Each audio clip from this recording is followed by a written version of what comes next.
बिहार में खनिज आधारित उद्योग बिहार में बहुतायत रूप से पाए जाते हैं, जैसे चूना पत्थर, पाइराइट्स इत्यादि।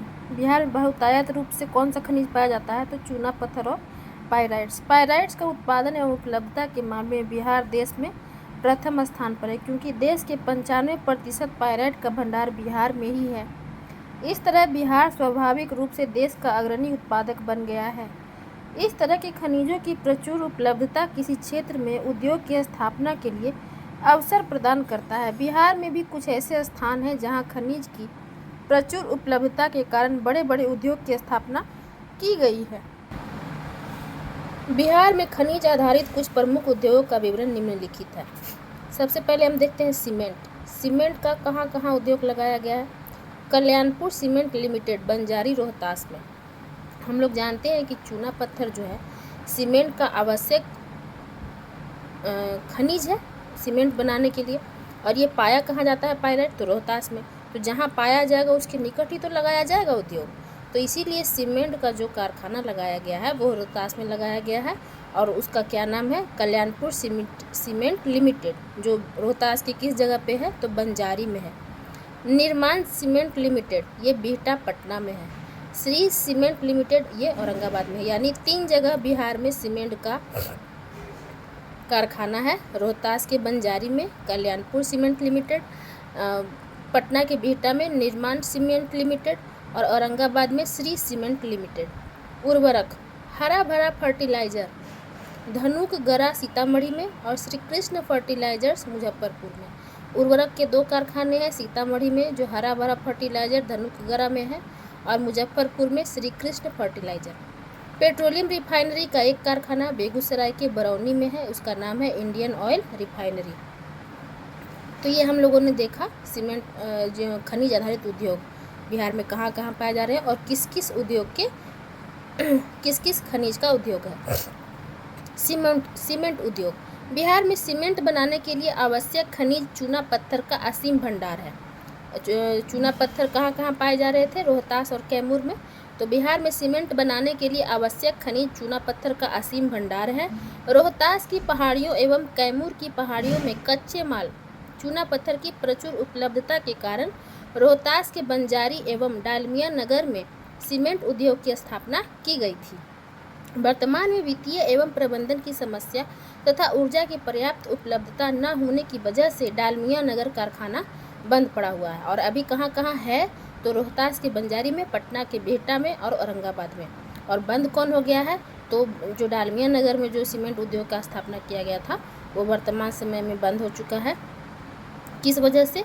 वित्तीय एवं प्रबंधन की समस्या तथा ऊर्जा की पर्याप्त उपलब्धता न होने से बंद पड़ा हुआ है। अब है रसायन उद्योग। बिहार में रासायनिक उद्योग का विकास रोहतास एवं बरौनी में अत्यधिक हुआ है। रासायनिक उद्योग का विकास कहाँ हुआ है? रोहतास के बरौनी में हुआ है। रोहतास और बरौनी में, रोहतास अलग है, बेगूसराय तो अलग है। तो रोहतास और बरौनी में रसायन उद्योग का विकास हुआ है। रोहतास में pyrites phosphate and chemicals limited की स्थापना की गई, जो कि जिले के अमझोर नामक स्थान पर अवस्थित है। रोहतास जिले के अमझोर नामक स्थान पर रसायन उद्योग है, उसका नाम है pyrites phosphate and chemicals limited. और इसका सर्वाधिक विकास कहाँ कहाँ हुआ है? तो रोहतास और बरौनी में। यह पाइराइट्स आधारित उद्योग है एवं यहाँ पाइराइट से गंधक एवं फॉस्फेट उर्वरक का निर्माण किया जाता है। पाइराइट से किसका किसका उर्वरक का निर्माण किया जाता है? तो गंधक और फॉस्फेट उर्वरक का निर्माण किया जाता है। पाइराइट्स से गंधक और फॉस्फेट उर्वरक का निर्माण किया जाता है।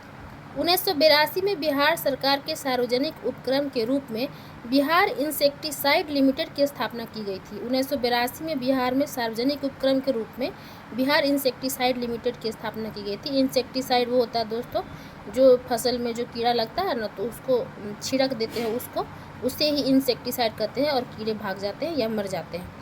इंसेक्टिसाइड उसी को बोला जाता है। तो बिहार इंसेक्टिसाइड लिमिटेड 1982 में स्थापना हुआ था, जहां आधारभूत रसायन का उत्पादन किया जाता था, लेकिन वर्तमान में इसकी हालत दयनीय है। क्रशर उद्योग, इस उद्योग का विकास जमुई, मुंगेर, गया, नवादा, औरंगाबाद, कैमूर एवं रोहतास जिले में प्रमुख रूप से हुआ है।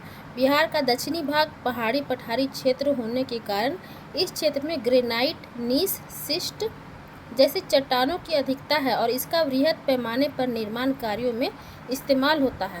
सीसा उद्योग।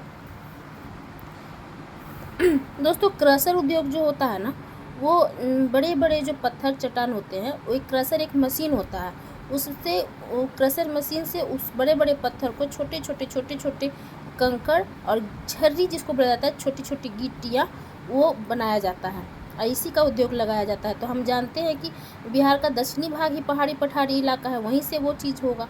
तो क्रशर उद्योग कहाँ पाया जाएगा? तो बिहार के दक्षिणी भाग में पाया जाएगा।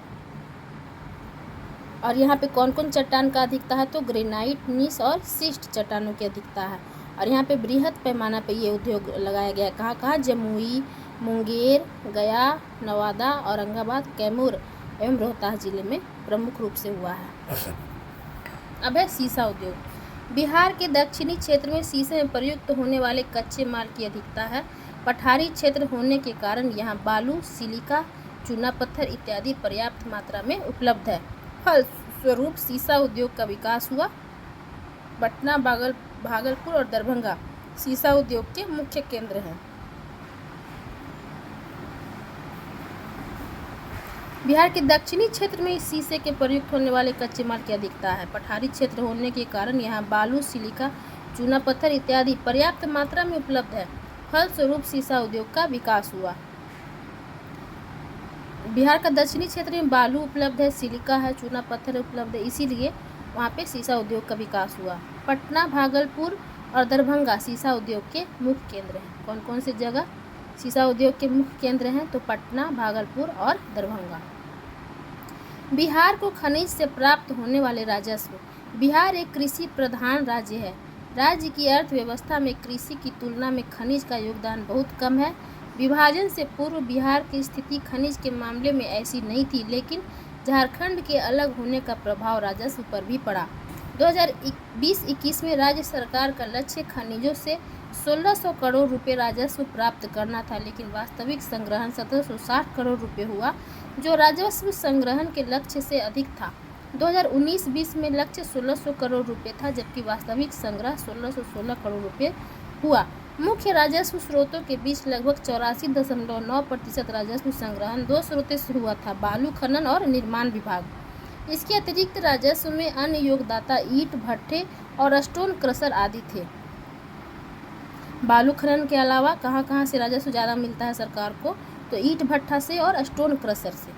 नदी निकायों से बालू निकालने के बेहतर नियमन और पर्यावरण की सुरक्षा बनाए रखने के लिए राज्य सरकार ने बालू नीति 2013 को हटाकर उसकी जगह बिहार बालू खनन नीति 2019 को लाया है। इस नीति के निम्नलिखित लक्ष्य हैं: सुनिश्चित करना कि बालू खनन पर्यावरण के लिहाज से टिकाऊ ढंग से हो, निर्माण के लिए उचित मूल्य पर पर्याप्त मात्रा में बालू की उपलब्धता सुनिश्चित करना, रोजगार सृजन सुनिश्चित करने के लिए बंदोबस्ती पाने वालों की संख्या बढ़ाना। राज्य सरकार ने बिहार गौण खनिज रियासत नियमावली 1972 और बिहार खनिज अवैध खनिज परिवहन एवं भंडारण निवारण नियमावली 2003 को निरस्त करके बिहार खनिज रियासत अवैध खनन परिवहन एवं भंडार निवारण नियमावली 2019 लागू की है। अवैध खनन और ढुलाई में कमी लाने के लिए राज्य सरकार ने राज्य के प्रत्येक जिले में एक कार्य बल का गठन किया है। हम देख सकते हैं कि बिहार में खनिजों से प्राप्त राजस्व कितना करोड़ रुपया हुआ 2016 से लेकर 2021 तक में। तो 2016-17 का लक्ष्य रखा गया था 1100 करोड़ और संग्रह हुआ था 994 करोड़। 2017-18 में 1350 का लक्ष्य रखा गया था और प्राप्त हुआ 1082 करोड़।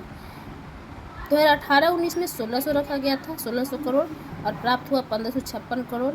2019-20 में 1600 लक्ष्य रखा गया था और प्राप्त हुआ 1616 करोड़, ज़्यादा हुआ। 2019-20 में संग्रहण कर का ज़्यादा हुआ। 2020-21 में 1600 लक्ष्य रखा गया था और प्राप्त हुआ 1708 करोड़। यानी बिहार को खनिज से प्राप्त होने वाले राजस्व 2019 के बाद से बढ़ते चले गए। 2019-20 में भी बढ़ा और 20-21 में भी लक्ष्य से ज़्यादा ही प्राप्त हुआ। दोस्तों, अब कुछ ऑब्जेक्टिव्स है जो अगले वीडियो में हम देखेंगे।